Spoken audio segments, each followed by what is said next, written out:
Okay, good morning. I have the pleasure of introducing our guest speaker today. He's from the University of Southern Mississippi. In French colonial history during the 17th and 18th century in the Caribbean. And in particular, his current project examines race and labor and the construction of French colonial infrastructure. So in addition to his own research on the Caribbean, he's also encouraged other people's research on the Caribbean by creating and co-founding the Caribbean Studies Working Group at Florida State University. So without further ado, to bring up our guest speaker, so you can learn more about the Caribbean. The actual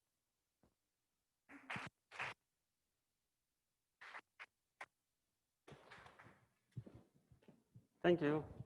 And good morning, and thank you, first of all, to Dr. Shriver for introducing me and for putting me in touch with Chad, who organized this amazing and made me very jealous of Missouri Southern for having this amazing Caribbean event. Can you hear me in this one?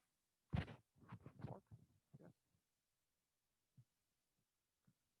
I think they figured out the technology, but I'm not sure about it. So the real part of the Caribbean, let's talk about them a little bit. And yes, I'm very jealous of your Caribbean history, Caribbean semester. And I want to stay here the entire semester. I'll take this one, I think. Can you hear me better now? Okay. It's ridiculous coffee times. I'm very excited to actually talk to actual people because in my university in Southern Mississippi, we're almost all online. So I didn't see people, flesh and blood except for my kids and my wife since like March. And like, people, words. I can actually talk to people, and that's very exciting. And much nicer to be this way. In the modern imagination, pirates carry this, special fascination, whether it's kids who want to dress like pirates for Halloween, whether it's Captain Hook, whether, these books and novels and cartoons of Captain Hook, of course, Jack Sparrow and the Pirates of the Caribbean. Everybody seems to really like pirates, like Vikings or knights, they're like, everybody likes pirates, and they're so cool, and everybody knows what pirates were like, or think that they know what pirates were like. They typically lost a limb, whether it's a leg or a hand. Miraculously, all the pirates who lost a hand replaced it with a hook for some odd reason. They always had parrots on their shoulder, so if you think about pirate ship, then think about how many parrots we need to have on everyone's shoulders. That's quite excessive. But we always think, we have this imagination or this image of what a pirate is. This rugged man on schooners in the high seas, searching for lost treasures with their hook, and really kind of cool. And speaking with this rolling R, which is odd. And this modern fascination or imagination starts, or its origins date to the late 19th century by this guy, Robert Louis Stevenson, who in a series of stories in a journal and then in a novel really dramatized, romanticized, and popularized pirates for modern imagination. He's really the first one who brought pirates to this kind of, becomes really popular. And he's the one who established many of those tropes that we think about pirates. So the parrot or the treasure maps that they were searching for all date essentially to Stevenson with Treasure Island in the late 19th century. In the 20th century, Stevenson's book was adapted to the big screen with, and you can see the same image with the Walt Disney film. So Walt Disney produced in 1950 a film called Treasure Island, inspired by Stevenson's book, The Treasure Island. And subsequently, what Disney did is creating a ride in Disney called Pirates of the Caribbean. And now you can understand the genealogy of these movies, Pirates of the Caribbean, that Disney have been producing, I think like what, 6 now, 7? Like by weight, I think they're like, never stopped producing Pirates of the Caribbean movies since 2003. Now, I know it might be shocking, but Disney's concern was not precisely on historical accuracy. Yeah, I know it might be like shocking. Really, Disney, we're not historically accurate. Pirates of the Caribbean is not, no. They were more concerned about making money. So they continue to cultivate this, nurture this, oh, pirates are awesome and cool. And I'm sorry for all of those of you who really like Jack Sparrow and Keira Natalie and all of these figures from Pirates of the Caribbean. I'm gonna shatter some of the myth about pirates today.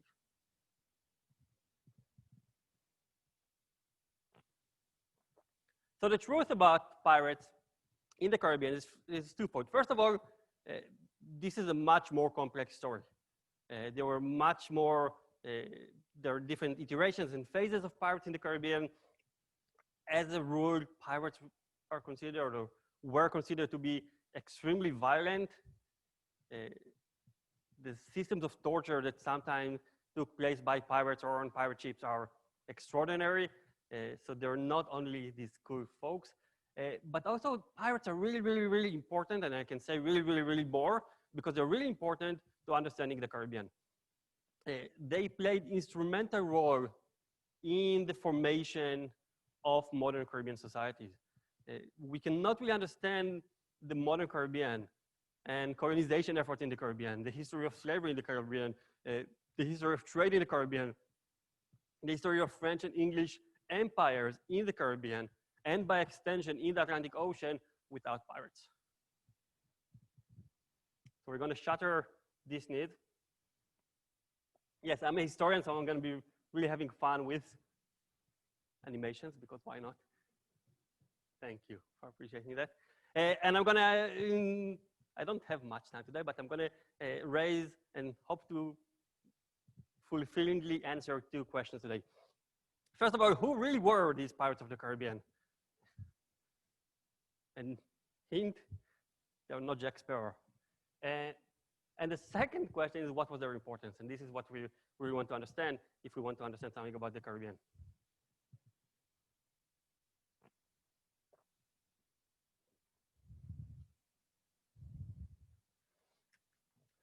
So to start our story about Pirates of the Caribbean, we need to go to the beginning. Not to LeBron, to Columbus. To the first European arrival in the Caribbean. I have nothing against LeBron, I think he's amazing, but I keep on using this meme because it's awesome. So let's start with Columbus, who was the first European in the modern age to arrive to the Caribbean. As we know, as every kid in this country knows, in 1492, he sailed the ocean blue. I don't know if the ocean was blue, but he sailed. Columbus was searching a route to India, as we all know. Unfortunately, Siri wasn't working that day, and the GPS connection didn't really work well in the middle of the ocean, and he never made it to India. But he did explore, and this is a little bit more serious, he did explore for the Europeans these new territories. And we can see his 4 voyages. The first one is the blue one. And in the blue one, he got to this island. Present day, for those of you who know the Caribbean, this is the Dominican Republic and Haiti. The island we all call Hispaniola, because Columbus decided, oh, here's an island, let me claim it to my king. And claimed it to the king and queen of Spain, called it Hispaniola. He left there a detachment of people, of some of his folks, with a rudimentary fort. They all died by the next time he returned. And he went back to Spain, told the king and queen, listen, guys. Not really, but let's be dramatic about it. He was really excited about what he found, and he convinced the king and queen to give him so much money and so many men to go the next year and establish the first permanent settlement, European permanent settlement in the Caribbean, which is La Isabela. You don't know about it because it failed miserably. And there are archaeological excavations today that allow us to do these reconstructions. This is in the Dominican Republic.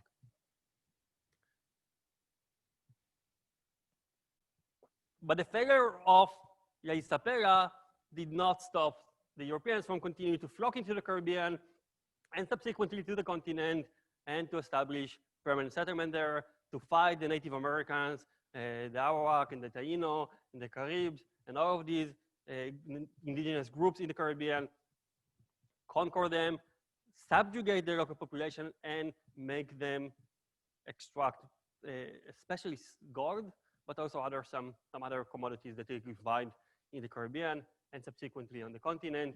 And we see that already in 1509, the Spanish are claiming these territories, creating the mechanisms of empire and building a vice-regal, so making this really one of these first imperial structures in the Caribbean in 1509. And as you can see, they continue to expand from the Caribbean to Central America, to Florida, and subsequently South America. And there is a reason I'm telling you all of this story. The pirates are almost coming. If you see here, there is this line here, the Treaty of Tordesillas. So what's going on is that the Spanish are starting to explore these new territories. The Portuguese are also in the 15th century exploring territories. And in a true European fashion, they decide that the world belongs to them. And they go to the Pope and they broker a deal and they say, you know what, guys, you Spanish are going to be here. We Portuguese are going to take here. Every land that has been discovered, that will be discovered, everything that goes on in this half of the world, Spanish, everything goes on. In that half of the world, Portuguese. The Portuguese thought that they had a better hand. They were wrong because the Spanish found so much silver in the Americas. And these are the famous mines in Potosi in South America, where the Spanish extracted so much silver and flooded the global markets with silver. So this is the story of the 15th and 16th century.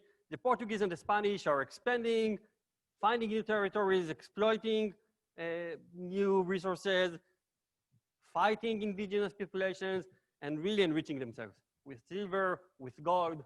This is gold from the Caribbean. With gold, with enslaved Africans from Africa that they sometimes bring back to Europe, and so on. Now, the Portuguese or Spanish are doing that, and then the French and the English and the Dutch are like, hey, what's going on here? I want some. The French are like, what's going on here? I want some. Anyway, the other European countries, I have no idea how to do Dutch, so, and I don't have mayonnaise for the fries, so I will not do Dutch. The other European nations start to like, okay, we want some part of that as well. And now we're going to focus mostly first on England. Queen Elizabeth I, presiding over England. England is suffering from really difficult political instability, economic conditions.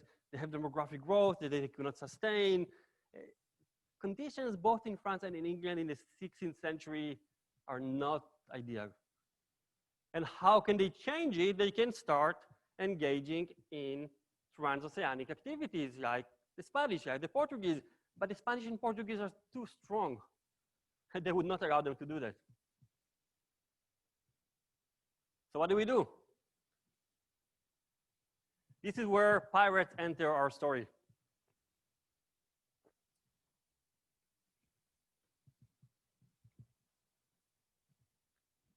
In the 16th century, Elizabeth, Queen Elizabeth, like I'm friends with her.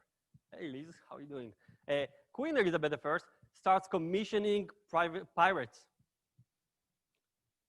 She's sending pirates overseas to plunder the Spanish Empire, to plunder Spanish fleets, treasure fleets, and taxation, to raid Spanish port towns, and to steal some of the wealth of the Spanish Empire to England, and improve the economic conditions and empower England on the account of the Spanish. The most famous one of them is this guy, Francis Drake. He's really one of the most famous ones, and you can see he circumnavigated the world from 1577 to 1580. He was really successful at annoying the Spanish. The Spanish were like really hated him. And eventually the Spanish were doing one of the most stupid things ever. They figured out that they're so strong that they're going to retaliate for all of these pirates that the English were sending, and they're going to invade the British Islands. Huge mistake. No one succeeded in doing that for like 1,000 years now. Okay, it's almost as bad as invading Russia. So don't do that. I mean, don't try to invade the British Islands. Their fleet was drawn, and this is really a remarkable moment in the demise of the Spanish Empire. Anyway, in the 16th century, the French and the English are starting to explore transatlantic territories and trade routes. They are sending those pirates and start to enrich themselves. And they're having a lot of fun with that. If you notice, and there's a small caveat, Drake and his friends were not pirates. They were privateers, which is a glorified way to say pirates, but kind of legal. So what we call those Elizabethan pirates are actually privateers. These are pirates who had the backing of their king or queen. They usually, as you can see, they have these letters of marque that legally authorize them to be pirates, which is kind of a weird way. It's like they're terrorists, but legal terrorists, or something like that.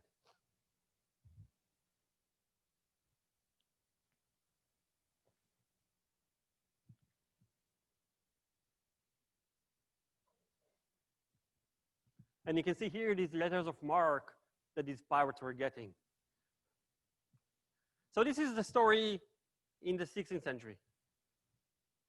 The Spanish and Portuguese are so strong, the English and French are sending pirates to the Caribbean, mostly to the Caribbean, not only, but mostly to the Caribbean to get some of this wealth. And then in the 17th century, they take it up a notch. And in the 17th century, they will use, both the French and the English, they will use pirates to conquer Caribbean territories and to establish Caribbean settlements. And much of the settlement, European settlement in the Caribbean in the 17th century, the formation of these new colonial societies, the conquest of the Caribbean from Native Americans to the Europeans took place by pirates.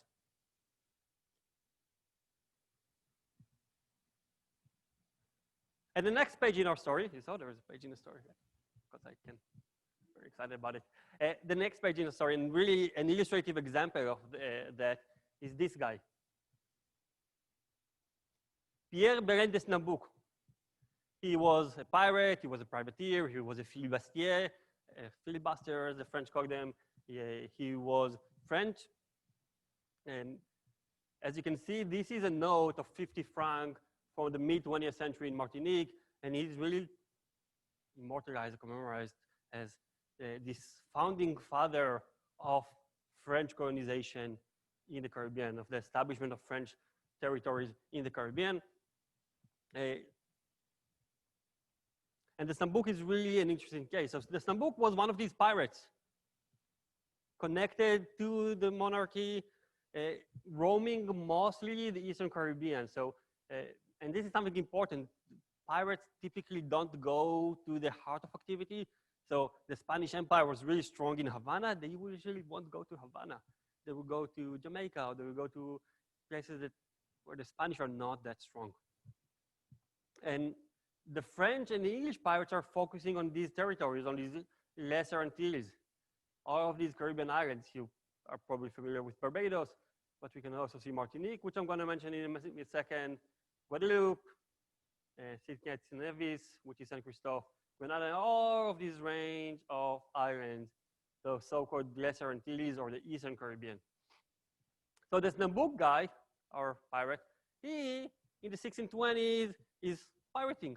He's like being a good pirate, enjoying it, plundering, drowning Spanish ships. It's really cool for him, getting all of these riches.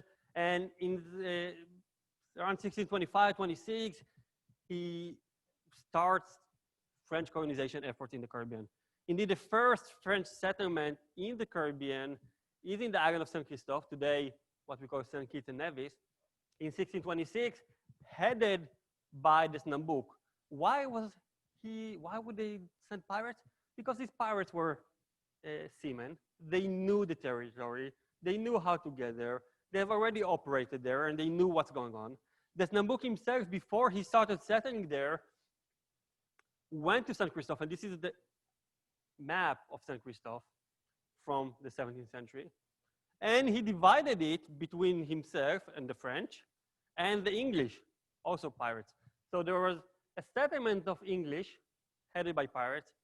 And you can see here the middle of the island were the English, and the two other sides, yes, this is like the weirdest way to divide something. Like you get this third, and we get the middle. It's like, or really weird way, like quarter, and half. But the French were getting, you know, this is a French quarter. It says Quartier de Français, the English, and the French here as well. So the English are in the middle, the French are on both sides. And the Snambuk is establishing these French settlement there. The English are settling there. The Spanish hate it. The Spanish come in 1629 and ravage it and attack them and try to kill all of them. They don't succeed. They kill many of them. And the colony fighters, and subsequently in 1635, the Snambuk will lead a renewed effort of French colonization in the Caribbean. He will head a semi-private royal charter company, the Compagnie des Îles d'Amérique, the Company of the American Islands, whose mission was to populate, settle, and take control over American islands. And its mission is focused on 3 islands: Saint Christophe, which was still had a French settlement, Martinique, and Guadeloupe. And Martinique is really the center of their activities.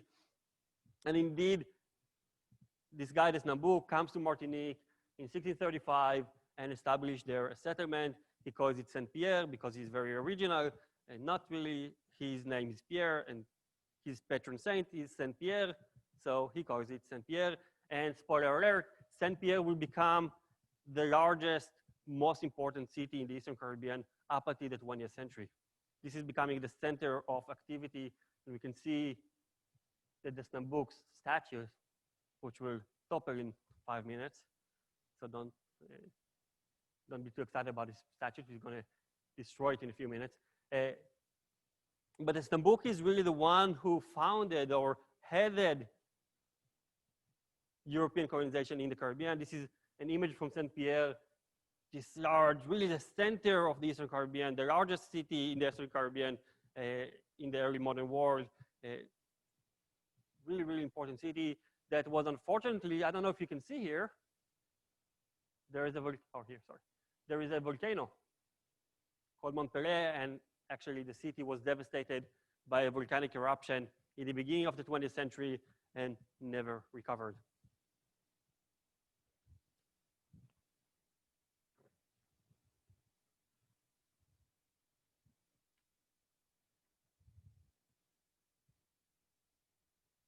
So in the Snambuk, we have almost everything. We have a pirate, a royal authority, a colonizer. After he headed the conquest of Martinique, he fought with the Caribbean indigenous population, took this territory for the French. Him and his descendants are the first ones to have introduced enslaved Africans to Martinique, are the first one to establish plantations in Martinique. Those plantations that became, of course, the center of enslavement for Africans. And therefore, the Snambuk, you remember the statute that we saw earlier, and this is not only a controversy in the US, the Snambuk statute was toppled a couple months ago. As some have called him, he's like the French Columbus. On the one hand, used to be venerated as this explorer of the new territories and founder of French civilization, but the local population in the Caribbean, most of it descended from enslaved Africans to some extent, if not to a large extent, really see him as the one who created the original scene of enslavement.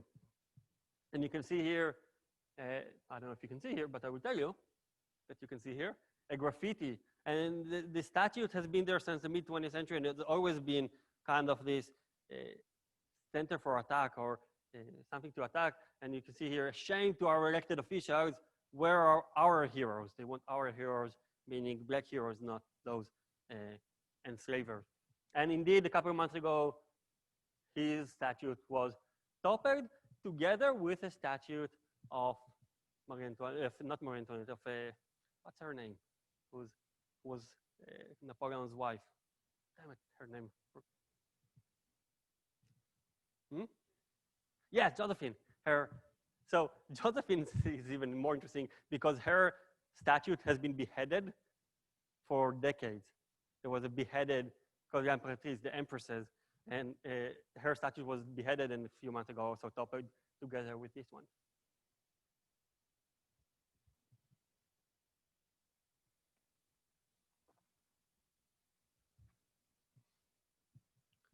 So as we can see, pirates, they may have been cool, but their story is much more complex and really important to understanding the origins of colonial societies and origins of modern Caribbean societies. And in the 17th century, there are many similar stories to the one of the Snambuk, but the most important one comes from late in the century, from this small island. So just for orientation, this is Hispaniola. Today, this is the Dominican Republic. Santo Domingo is somewhere here.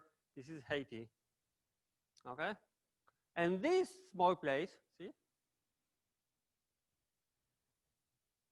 Ile de la Tortuga, Tortuga Island, Turtle Island, was a base of operation for pirates, for buccaneers, as they were now called in the 17th century. They're all pirates, but sometimes they're called privateers, and sometimes they are called buccaneers. They settle this place, or make this a center of operation for them. And eventually these French pirates are gradually descending and starting to encroach on the Spanish territory here, forcing the Spanish in 1697 to concede a third of the island to the French. So this will remain the Spanish colony, and this will remain the French colony. 2/3 of the island are now called Santo Domingo, and in Spanish accent, in French accent, the western third is going to call it Saint-Domingue. And this became, in the early 18th century, excuse me, in the early 18th century, this became the most lucrative, the most violent, the most brutal slave society in the Caribbean in the 18th century. By the late 18th century, we're talking about 500,000 slaves living and working in Saint-Domingue. This is also the birthplace of the Haitian Revolution, the largest and most only successful slave rebellion in the modern era, and the formation of the first Black Republic, Haiti. And where does it start, or what are the origins of Haiti? The origins are in this colony of Saint-Domingue, and the origins of Saint-Domingue are in these French pirates who started to take over bits of this land and force the Spanish to concede and establish colonies with sugar, tobacco, and generally using or establishing plantations to grow tropical commodities.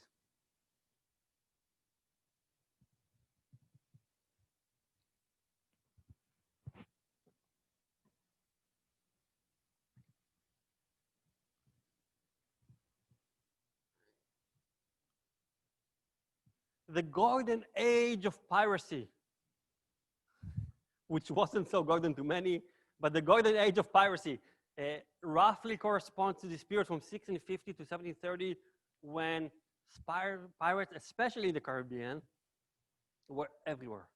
We're talking at some points on thousands of active pirates swarming the seas.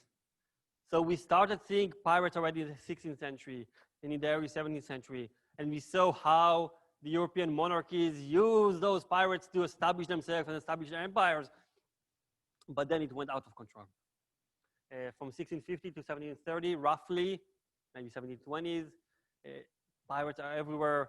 They're part and parcel of Caribbean life.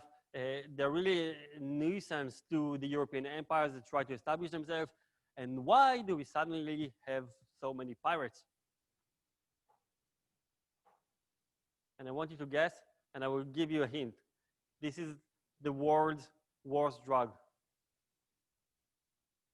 You're thinking about different things, I know. No, this is really one of the worst, if not the worst drug in world history. And I'll give you another hint.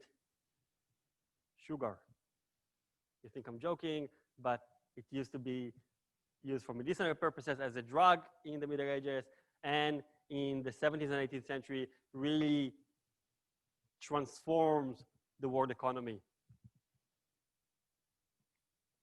And what happens that corresponds to this golden age of piracy is what Caribbean historians called the sugar revolution. It wasn't a revolution as you might think. No one chopped no one's head, or at least did not do it ceremoniously with guillotines.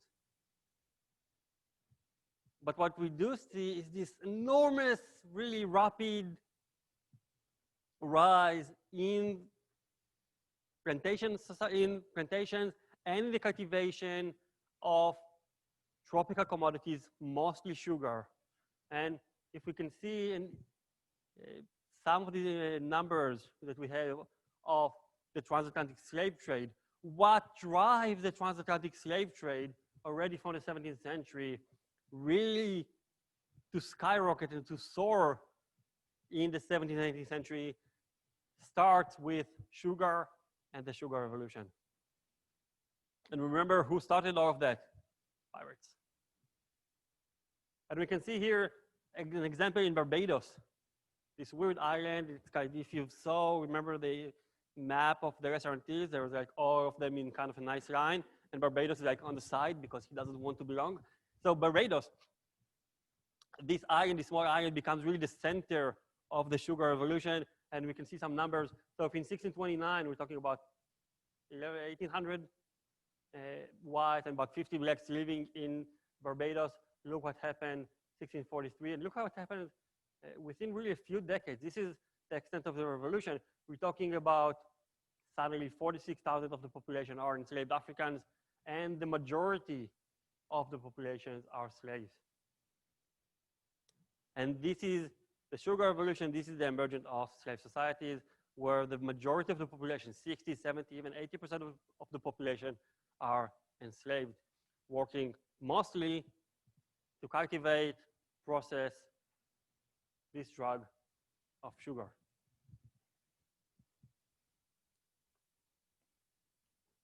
And of course, with sugar or with honey come the bees, and the bees are the pirates, and the pirates are taking part of this extended wealth, and the pirates are also instrumental in carrying out trade in the Caribbean. We have estimates of, for instance, one of the commodities, so-called slaves. We're talking about something like 1,300 slave voyages that were completed by pirates. So pirates are plundering things, but they're also selling them in other places. They're trading. They're engaging in extensive contraband. They're not going with your parrot on the shoulder in the high seas with a treasure map and looking for treasures. That's not what they're doing, because that would be ridiculous, because there are thousands of them. And there are no treasures hidden somewhere. They are engaging in trade, they are engaging in plunder, and the numbers are staggering. I have numbers. So Marcus Rediker, one of these professors, historians of Golden Age piracy, estimates that between 1716 to 1726, there were between 1,000 and 3,000 pirates in the Atlantic Ocean at any one time. And in total, for this decade, he estimated that there were 5,000 pirates.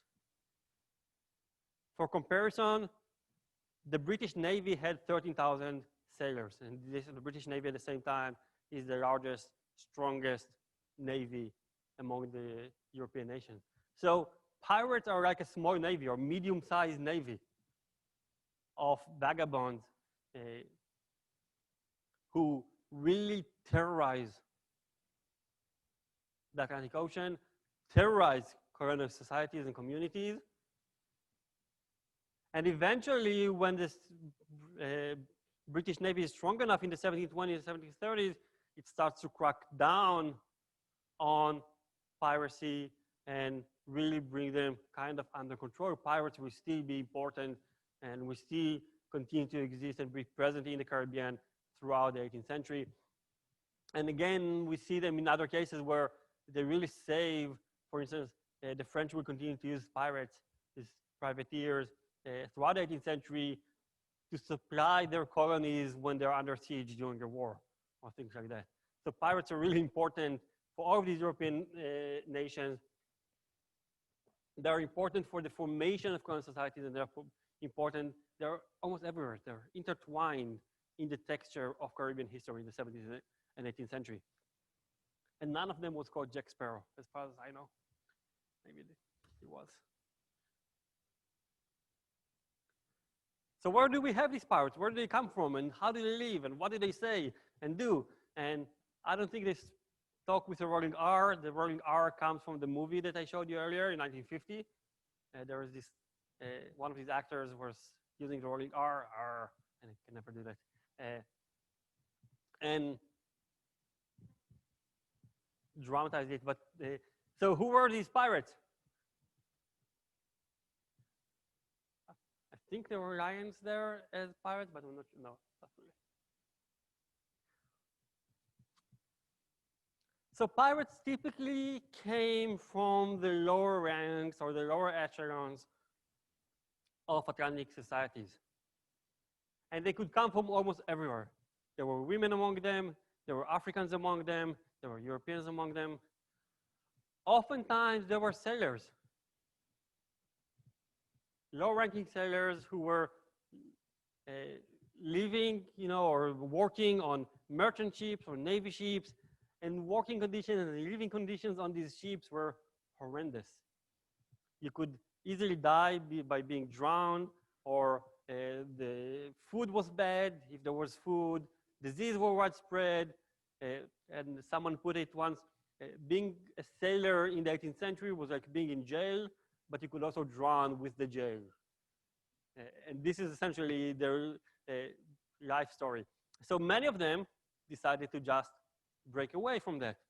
They flee the Navy, they flee their merchant ship, and they go and join a group of pirates. So most of them are former seamen. Some of them are maroon slaves who ran away. Some of them are former soldiers from garrisons anywhere in the Atlantic who, again, had really tough living conditions and just ran away. Some of them are criminals who ran away. So really all of these kind of rogue, and that's where the coolness comes, right? Because then we think about, these rogue societies, these cool, vagabonds and criminals who manage to get somehow underneath the law. So there is some coolness to that, but they're also very, very violent. We're talking, even though there are women, and even though there are sometimes Africans or people of mixed descent, they are mostly men, they are mostly from European descendants. They're typically young, but not too young and not too old. So in their 20s and 30s, even though we could find slaves pirates from the ages of 14 to the ages of 50.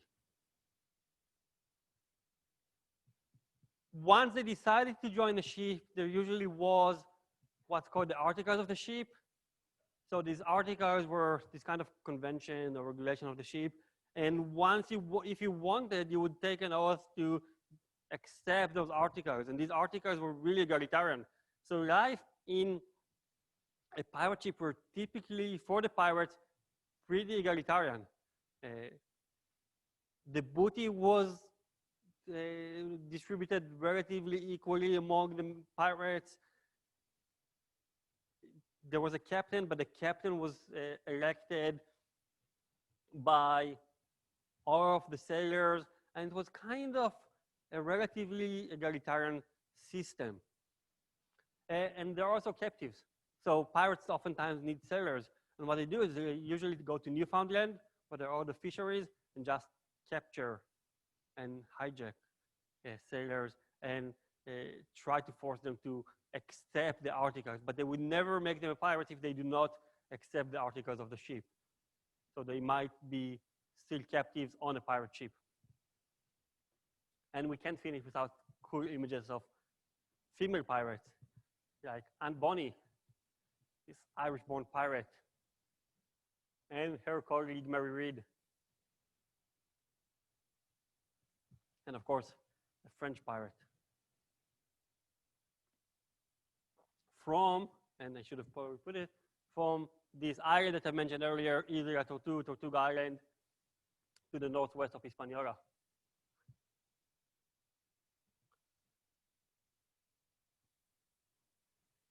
So as you can see, pirates were, some of them might have been cool, like these female pirates, but typically, first of all, they were extremely violent, and I'm not going to talk about the weird tortures that pirates used to use, because these are really brutal and gruesome details of how torturous they could be, how violent they could become. This is one element of their story. Another element of their story, which is what I try to convey today, is that they're really important if we want to understand the Caribbean. If we want to understand what's going on in the Caribbean in the 17th and 18th century, the formation of these new colonial societies and how they function and how they live, trade, economy, almost every aspect in the Caribbean, at least up until the mid-18th century, is really closely intertwined with piracy. And I will let Jack Sparrow say the final words.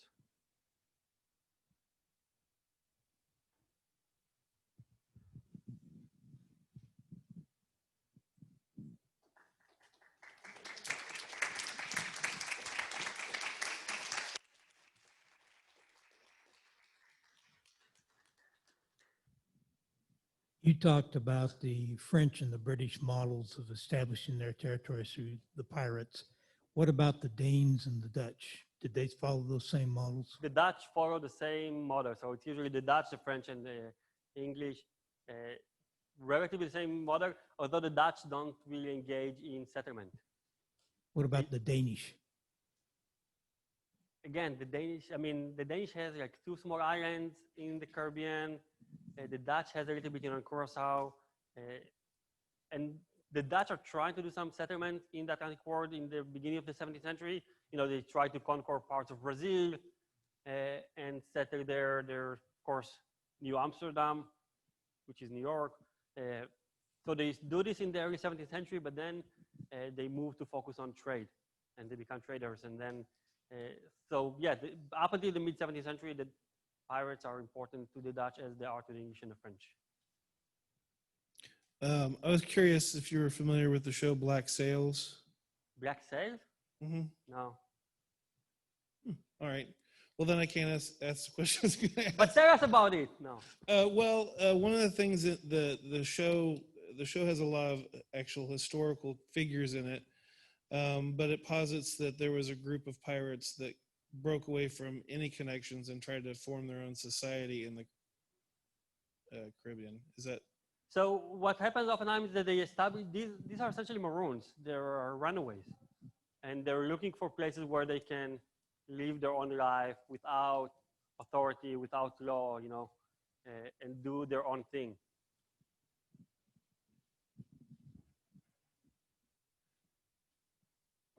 Bringing you there. The lights are off right here. Given the strong Norse tradition, how come there are not more pirates from the North area, you know, the Norsemen? How the what? Given the strong Norse tradition of seafaring, how come there are not more pirates, or than seemingly so, from the Northland? I'm not sure. Most of these pirates are French, which is weird because the French always are lacking in sailors. So even the British buccaneers in the 17th century are oftentimes French,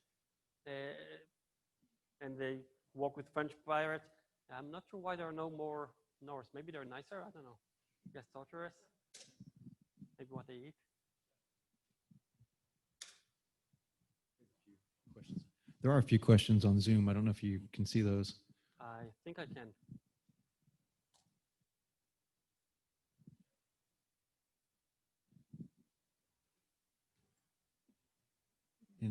In the Q&A, if you see that, maybe. No, I think it logged out from here from some You want me to read them out to you? No, it logged out. I can't see. You don't see them? No. Um, It used to, wait, several, I can see it. several now. questions. Yeah, about- I can see. Okay. You can see those now? I think About the Golden Age of Piracy. There they are. Yeah. we can put them here. So you can also see. So what caused the Golden Age of Piracy? Mostly the expansion. There is huge growth in colonization, sugar revolution. There is so much money, so much wealth, and with the honey come the bees. You know, they swarm. They swarm down. We're talking about thousands. Numbers of pirates in the Golden Age of Piracy, we don't know for sure. And it's really hard to know exactly what happened with pirates because they did not, you know, they didn't sit down and write books. Unfortunately for us historians, their tradition is mostly oral tradition. Most of them cannot even read and write. And what we do know is oftentimes from investigations, you know, when they're captured and tortured in the criminal justice system, so then we can find some materials on them.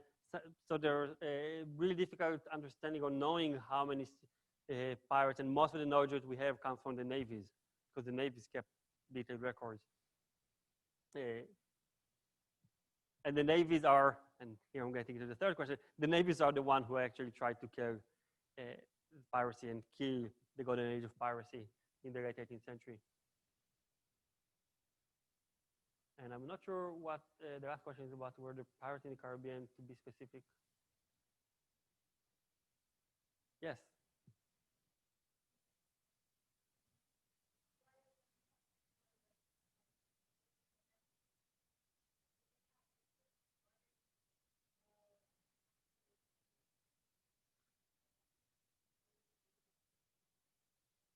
If they had who they represented. So it's usually who hired them. You know, it's like mercenaries. How they establish the organization inside themselves. So they usually just have these articles of the ship, which all agree to. And the article establishes who's everything on the ship.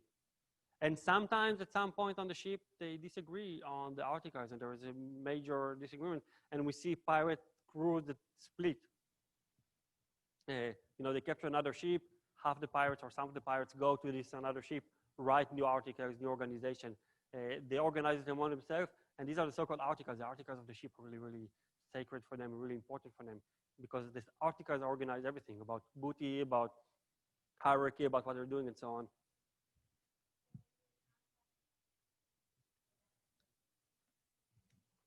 I can barely hear her. I'll go there.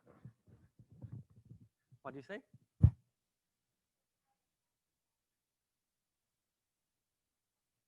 They theoretically, you know, everyone. And of course, commissioned by the crowns to establish those colonies, yes, they have authority. They're enjoying legal backing of the monarchy. There's a difference between those privateers of the 16th century, which have some legal backing or justification or pretext for their activities. There are these pirates who establish colonies in the name of kingdoms and monarchies and empires in the 17th century, and they have authority over the land. They get it from the king. So like this Nabook, he gets authority from the French king. But in the Golden Age of Piracy, if they're just pirates who are, you know, outlaws, then that's a different story. And they do not have legal authority, although they can wield one. So oh, that's very loud. I'm so sorry. So I know that you said that there were black pirates. So what was the racial culture on ships like? Like, did they treat them as slaves, or did they have more freedoms on the ship? oftentimes when you see, so there are two different kinds, and it doesn't really matter to them, the racial origins. You, you had captives on ships, and these captives could be from European descent. So if you're a captive, you're treated like a captive. But there are many maroons, slaves or runaways. We see it, for instance, in Africa, all sorts of things that around the slave trade. And then again, there is this very kind of low class, lower class egalitarian system. So there is no racial hierarchies, at least not in the 17th century, as we would think about, because they're all breaking away from these systems of oppression and authority.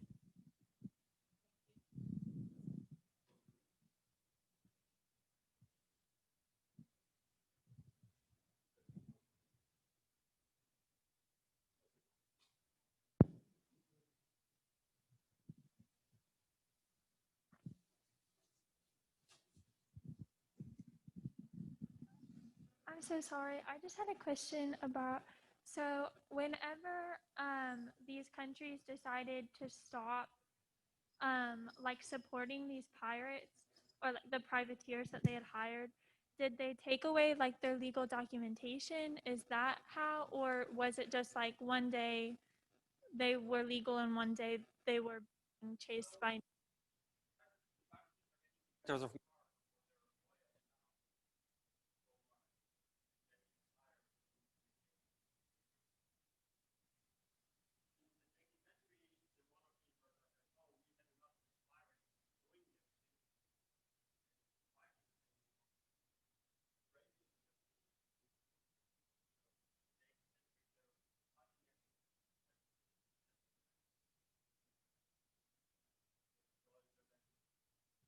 So they just basically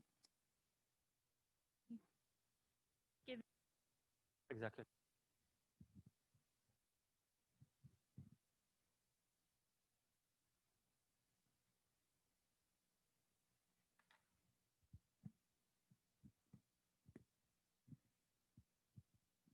Well, thank you so much. Thank you. Another round of applause. And 1 o'clock for those of you who are interested to come learn about forts and how they were built, and the race and slavery, I believe, in fortification. Forts are awesome. And yes, sure. So.